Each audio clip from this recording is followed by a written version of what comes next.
So I kind of just stumbled on this story yesterday.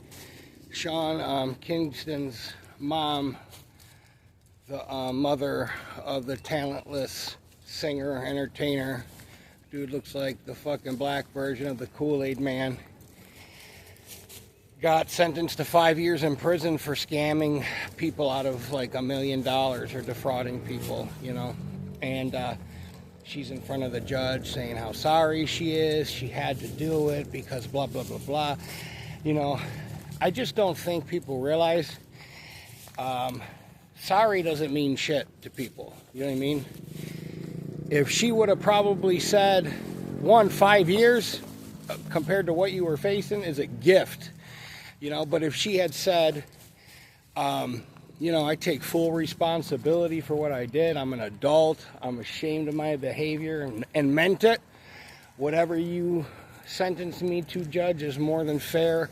I will take, you know, ownership of this. And I'd like to apologize. You know, like a real apology. Well, these people don't do that because they're not sorry. You know, they're like my ex. They're sorry they got caught, you know, and they'll tell you some Hallmark greeting card shit that they think will pass the muster, but it really won't, you know. And, you know, I was with a guy yesterday. I had taken him up to like Walgreens for a second. And dude's like 40-something years old. He's younger than me, but he's old enough to know better. There's this girl in one of the aisles, bent over, you know, and she's looking at something on the bottom shelf, and as we walk by, he goes, damn, she got a nice ass, and she knows she's pretty, though. Man, I'm that nigga that I'll tell a girl, I'm like, bro, what the fuck are you doing, okay? What the fuck are you saying right now? Are you nuts? Dude, you're fucking embarrassing. And he's like, oh, what do you mean? I said, bro, that's how you talk to women and you're 40 fucking years old? I wouldn't even care if you were 20. Bro, if I was your dad, I'd slap you right in the fucking mouth. Are you kidding me today? And he's like, man, she knew what I go, I don't care if she's wearing a thong and walking around. I wouldn't talk to somebody like that. So he's like, oh, you being critical. I'm like, critical? Okay, whatever. I said, bro, just don't embarrass me, okay?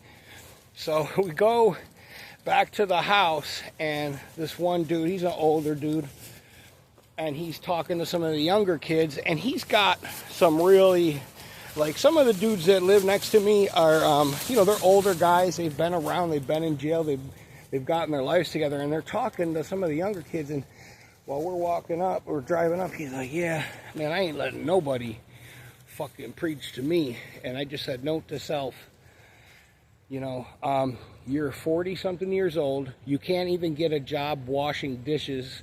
You have 3 felonies in an open felony case, okay?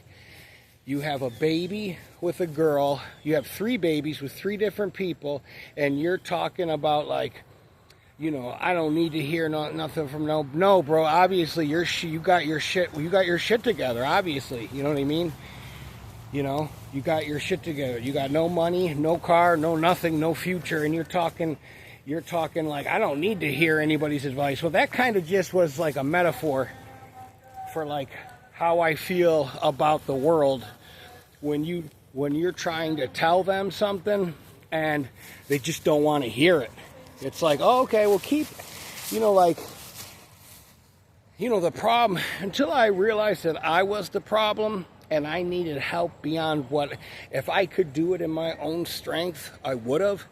You know, I was talking, this fucking girl at Dunkin' Donuts is loud.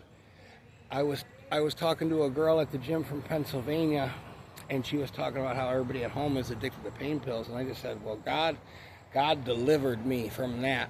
And she just couldn't get it.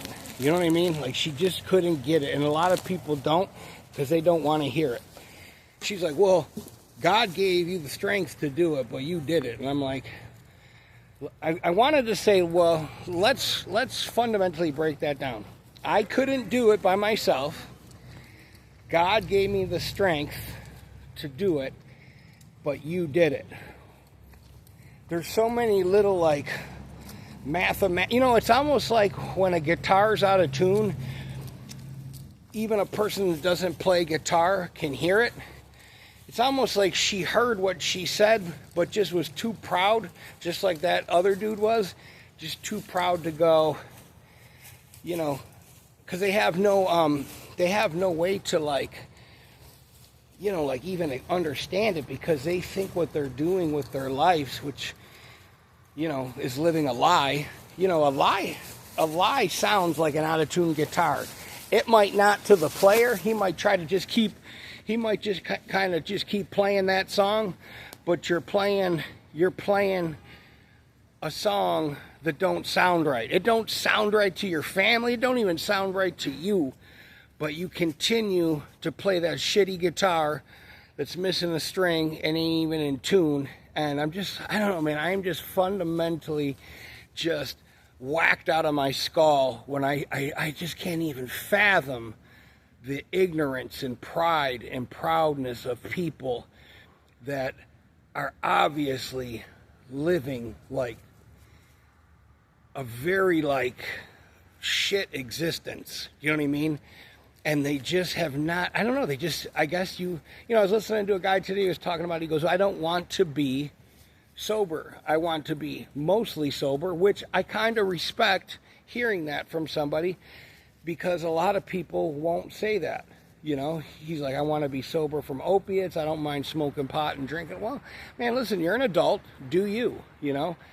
But I've watched people, you know, dibble dabble and stuff will get a hold of you.